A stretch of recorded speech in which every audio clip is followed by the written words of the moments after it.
Spy. Who's read it? Yes. Same. So most of you have read it.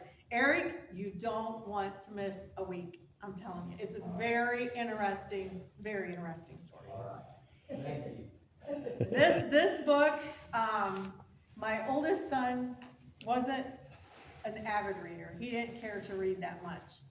However, when we put this book in his hands, it was one he couldn't put down. Yeah. It's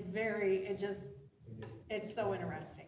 And interestingly, it's written by a well-known preacher from years gone by. His name is David Denton. And I don't know if you've heard of him, Eric, but he was a very godly man and one whom we came to know in his older years. And heard about him all my life, I think, but actually knew him when he was older. And so the Reverend Spy, many people, well, maybe I shouldn't say that yet, should I? Many people now won't tell you in the story, and it's not really known, but many people think that he was the Reverend Spy. It's pretty obvious in my mind, knowing his family, but we just don't know because he was a spy and you can't give out information.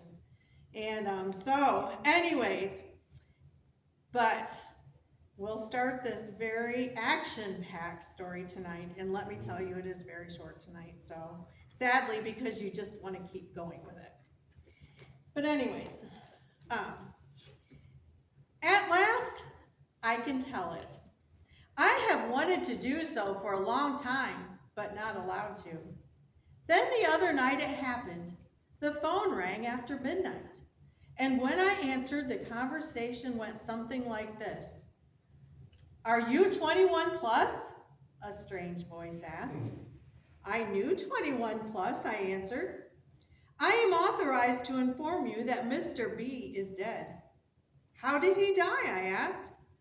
I don't know, came the answer. I know nothing of all of this and have no idea what it all means except that I am authorized to tell you that Mr. B is dead.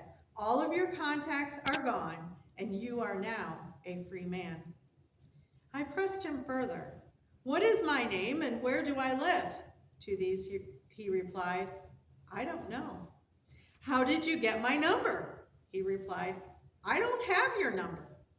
This was dialed from a coded card which will be destroyed as soon as you hang up.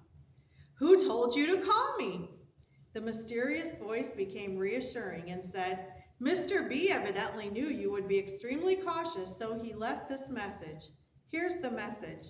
To the friend who knew 21 plus, 35 is no more.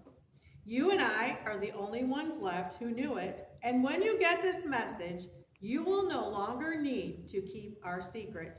You are now a free man. Signed, Mr. B. As the message ended, there was a click on the other end of the line.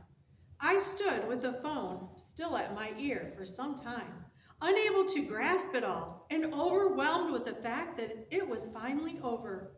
In a few minutes, I relived 30 years and a secret that had been mine all of that time.